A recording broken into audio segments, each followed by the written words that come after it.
Kelly Vaughn, and welcome to Inside Indy.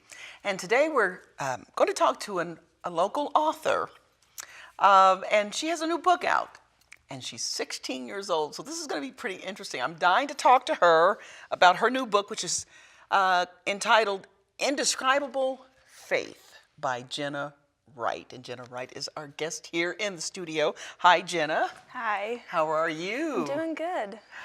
Wow, you have a book out. This is pretty impressive, pretty incredible. Yeah, it just kind of hit me all at once when I realized it during the publishing process that it was going to be published. I was like, wow, that's scary. Now, most 16-year-olds, I'm thinking you're on your phone or you're out hanging out with your friends, but you're writing books. So what inspired you to be an author? I started writing it a few years ago, and it wasn't really an aspiration to be an author so much as it was an English assignment in middle school. And as it kind of progressed, I started expanding on it because I thought it was a good story, something I never heard of before. So I just thought it would never become to be anything. And then my dad sent it in, and they said they had interest in it, and I was surprised. I was like, wow, I actually have good ideas. Now, when you say your dad sent it in to, who did he send it to? He sent it to Dorrance Publishing, who said that they had interest in it, and he sent it to another one. So we went with Dorrance Publishing. Nice, very nice. So you mentioned school, middle school, but I take it you're in high school now. Yes. So where do you go to school? Go to Horizon Christian School. I've been going there for 4 years, but this is my 5th year. Okay, very good, very good. So tell us about the book. Now, we don't want to give it all away because we want you to go out and buy a copy for somebody for the holidays, for Christmas, right? Mm-hmm. But we have to let them know a little bit about the book. Indescribable Faith, Book 1, Fleeing the EFA. Yes. This is a novel, faith-based sci-fi? Kind of, yeah. Which I've never heard of, but this is really, really interesting. So tell us about Indescribable Faith. It's kind of a dystopian novel about, kind of in the future, about Christians fleeing persecution, and Christianity is outlawed by the government, so they have to stay in hiding. And for the main character, Emberline Winston, she has been hiding in the forest by herself for several years now, since her parents died and her family died. So she just is trying to survive in all of this, and she runs into a few other Christians, and she decides to join up with them. And the whole novel is kind of based around her experience with them and just recruiting more Christians. So where did the concept come from? I mean, you were just sitting at home watching television one day, or you were reading your Bible, or where does the storyline come from?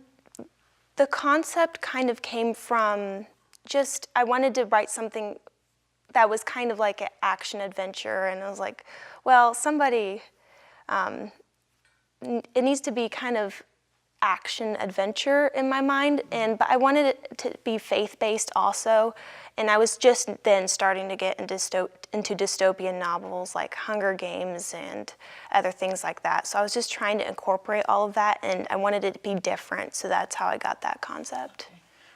When you write something like this, are you thinking about the book only, or do you write with television in mind, or a movie, or because that's just by what you're telling me, that's what this sounds like. There's the potential for there to be a screenplay written and then a movie based on the book. I think it was based mostly on just the book concept at first, but I obviously had like visions of what it could be if it was a movie. Right now that isn't really a possibility at this point because obviously we need more sales and things like that. So if it actually picks up and people actually like it, then maybe in the future that could be a possibility. Okay. Book 1. So this is not the only novel. Is there going to be a series of them? It doesn't make sense without a second one because it's kind of left on a cliffhanger. So I am working on the second one right now, but obviously I need more sales because the publishing company is in to make money, and if there aren't enough sales, then they won't see a reason to have a second one. So need people to buy it. So you heard her say needs more sales, and one thing,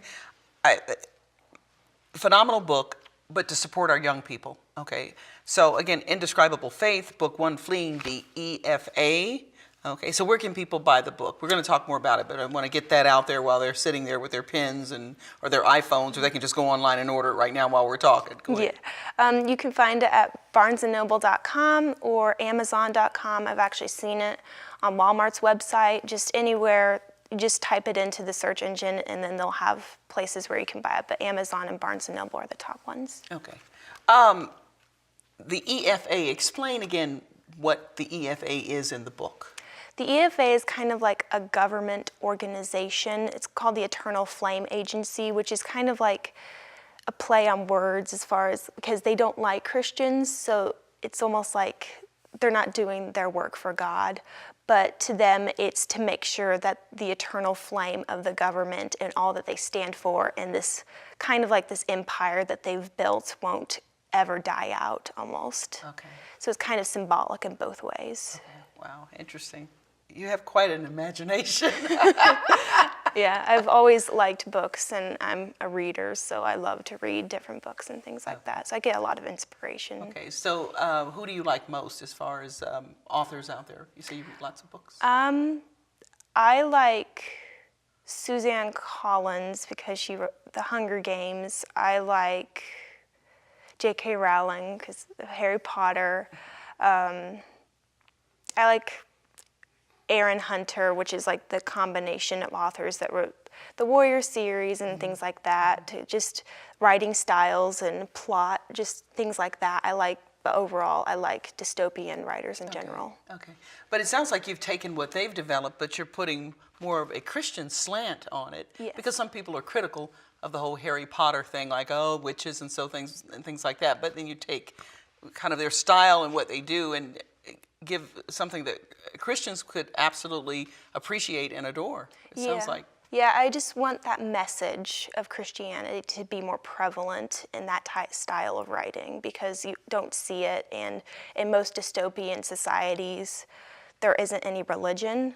So I just wanted to kind of put that in there. While there isn't religion in this one, as far as all of society, it is focusing on the religion part. Okay. Are there any supernatural aspects to it? You know, you think about Harry Potter, you know, he's waving some wand and things happen, but you think when you got God on your side, like you can really flip the world upside down. Are there any elements like that in the book at all?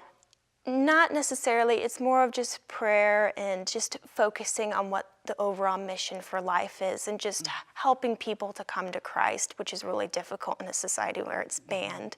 And it's not supernatural yet, but I'll think about that when I'm writing the second one. Okay. I love it.